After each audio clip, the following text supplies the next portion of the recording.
Having the park as our final site was a definite from the start of our creative journey, as it's an area where people from all walks of life come together and simultaneously share a space. So we thought it was fitting for our dancers to all meet in this space and finalise the experience by dancing all together. This is why it was important for us that all the dancers brought their own personality to make the choreography as naturalistic and relatable as possible.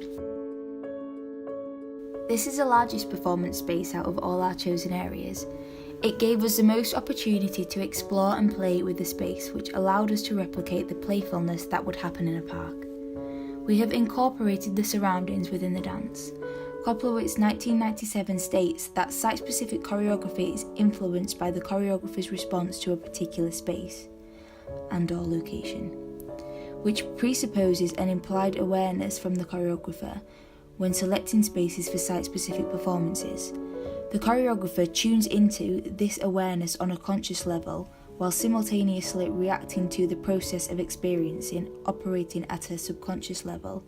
Tangible elements will have an immediate impact on the conscious level.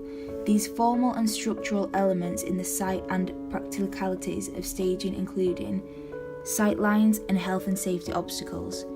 This meant that in the piece there are certain podiums that are out of bounds to the dancers due to safety risks. To overcome this, we danced in the areas ourselves to assess which platforms were the safest to use, while still allowing us to be creative. Due to the amount of open space we had, a lot of simple choreography to let the dancers bring their own character to life and really capture the aura of this space. This is backed up by Burroughs from a choreographer's handbook.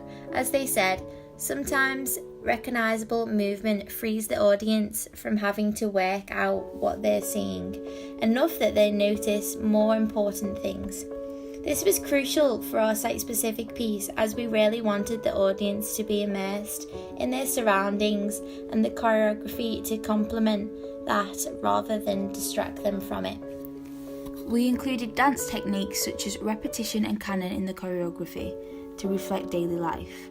The use of repetition correlates with the feeling of déjà vu and how being in a familiar setting can trigger memories.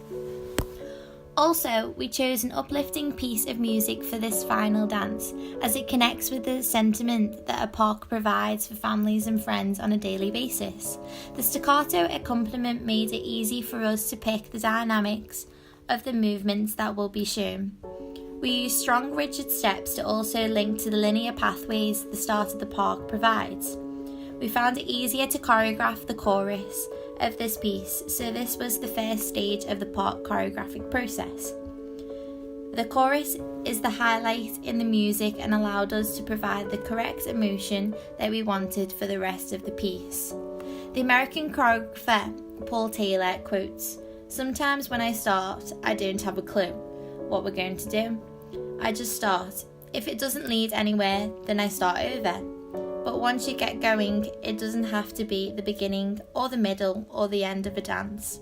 I find that it takes over if you let it. There's no lack of ideas, it's harder to eliminate them and get what you want." So this links to how we choreographed this piece as we rebelled against the linear structure of the song.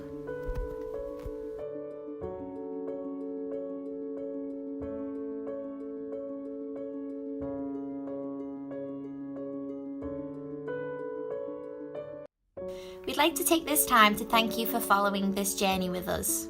We hope you've liked the experience so far and enjoy our final piece.